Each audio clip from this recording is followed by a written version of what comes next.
సంసారంలో బందీలైన వారు పట్టు పురుగు లాంటి వారు. ఆ పురుగు తాను స్వయంగా కట్టుకున్న గూటి పట్ల అమితమైన అపేక్ష కారణంగా ఆ గూటిని వదిలి రాదు. చివరికి అది అక్కడే మరణిస్తుంది.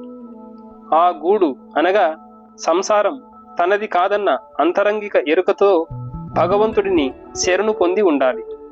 పట్టుదల, ప్రయత్నం కొరవడిన వాడు భక్తుడు అనిపించుకోడు.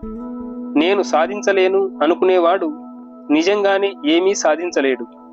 రాత్రింబవళ్ళు నేను అల్పుణ్ణి అని పలికేవాడు అల్పుడిగానే మిగిలిపోతాడు. భగవంతుని పట్ల ఆకర్షణ అందరికీ కలగదు. అది మనసు పరిపక్వతను బట్టి ఉంటుంది. మంచి సంస్కారాలు ఉంటే కలుగుతుంది. దుష్ట సంస్కారాలు పోవాలంటే ఆధ్యాత్మిక సాధనలు మనస్ఫూర్తిగా చేయాలి. అప్పుడే భగవంతుని పట్ల ప్రేమ ఏర్పడుతుంది. శ్రీ రామకృష్ణ పరమహంస.